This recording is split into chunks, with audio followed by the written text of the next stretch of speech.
The day my children tried to erase me from my own life, they did it in broad daylight. They didn't come with hugs. They didn't come with concern. They came with paperwork. I was sitting in my sunroom, the same room where I had built a business from scratch, signed my first contracts, paid their college tuition, when all three of them walked in together. My son David, my twin daughters Claire and Megan, united. That should have been my first warning. David placed a leather folder on the glass table in front of me. Slow, deliberate, like he was closing a deal. "Mom," he said gently, in that patronizing tone people use with strangers they think are fragile, "we've made arrangements." "Arrangements for what?" I asked. Claire stepped forward. "We found a beautiful assisted living community. It's time you stopped trying to manage everything yourself." Stopped managing everything? I still ran my investment portfolio personally. I still chaired the board of the charitable foundation I started. I still drove my own car. Megan slid the documents toward me. Legal guardianship paperwork. They were petitioning to declare me mentally unfit. And just like that, the air changed. "You think I can't take care of myself?" I asked quietly. David avoided my eyes.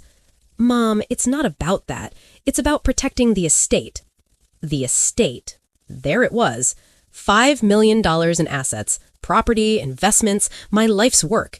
Their inheritance. At least that's how they saw it. Claire sat down across from me, tapping her manicured nails against the folder. "We've already spoken to an attorney. Once this is finalized, we'll manage everything for you. It's safer." Safer. For them. I noticed something then. A spreadsheet partially visible inside the folder, color-coded columns, divided percentages. They weren't planning my care. They were dividing my life. The house would be sold, my art collection liquidated, the lake property transferred.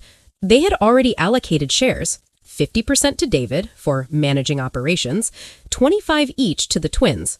They thought I was slipping. They thought because I was 72, because I moved slower than I used to, because I occasionally repeated a story, that I was done. They thought I was helpless. I leaned back in my chair and studied the three faces I had once kissed goodnight. "Tell me something," I said calmly. "When did you decide I was already dead?" Silence. Megan shifted uncomfortably. "Mom, don't make this dramatic." Dramatic? They had come into my home to legally erase me. I reached for the papers. My hands were steady, steadier than any of theirs. "You really should have waited," I said softly. David frowned. "Waited for what?"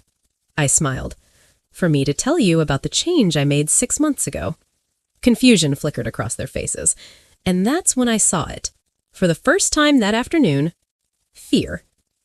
Now, if you're feeling the tension and wondering what secret could stop 3 grown children in their tracks, make sure you stay with me for the rest of this journey, because what happened next changed everything.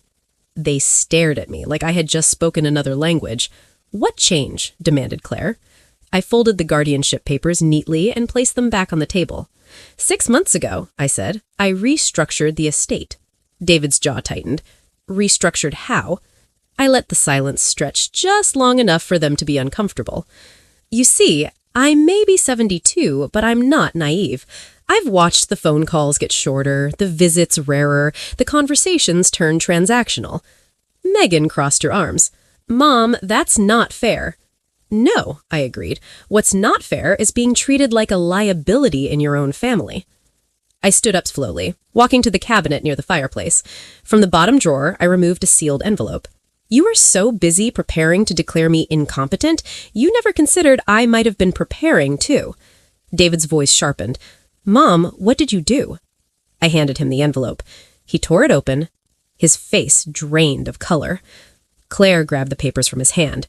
Her eyes widened. The estate was no longer theirs. Every property, every account, every investment transferred into an irrevocable charitable trust. The beneficiary? A National Scholarship Foundation for single mothers returning to school. The Board of Trustees? Independent financial managers. Not one of my children listed anywhere. "You gave it away?" Megan whispered. "No," I corrected calmly. "I invested it where it would be respected." David slammed the papers onto the table. "This is insane. We're your family." "Yes," I said quietly. "You are. And you chose strangers over us?" I held his gaze. No, I chose integrity over entitlement. Claire's voice trembled with anger. We were protecting what's ours. I laughed, not cruelly, but knowingly. That's where you misunderstood. It was never yours. The trust had one clause, one condition. If and only if my children maintained a documented relationship with me based on consistent involvement, not financial oversight, the board had discretion to allocate annual family grants. But if they attempted legal control or coercion, they forfeited eligibility permanently. And today, they just triggered that clause. Megan sank into a chair. You set us up. No, I replied calmly. I set a boundary. David paced the room. You'll regret this. I tilted my head. Will I? Because from where I'm standing, I just learned exactly what my children value. The room felt colder now. The power dynamic had shifted. They came to control me, they walked into a test, and they failed. As they gathered their papers, their confidence was gone. For the first time in years, they weren't calculating percentages, they were calculating consequences. But what they didn't know, what none of them knew, was that I still wasn't finished, because the real lesson wasn't about money, it was about legacy. They didn't speak to me for 3 months. No calls, no visits, no holidays. The silence told me everything. Then, one afternoon, Megan showed up alone. No legal folder, no rehearsed speech, just tears. I didn't realize how ugly we'd become, she said quietly, standing in the same room where they had tried to erase me. I studied her carefully, not for manipulation, but for sincerity. Why now? I asked. She swallowed. Because when the money disappeared, so did the unity. We weren't fighting for you, Mom. We were fighting each other. That didn't surprise me. Entitlement is glue, but only until the prize disappears.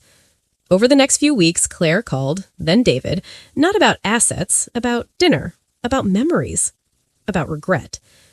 I didn't restore the estate. That trust remained untouched. The scholarships began funding women who reminded me of myself decades ago, determined, overlooked, resilient. And something interesting happened.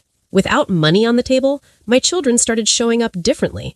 David began coming by every Sunday to fix small things around the house. Claire brought her daughters to bake with me. Megan asked about my early business failures, genuinely curious. Not investors, not inheritors, just family.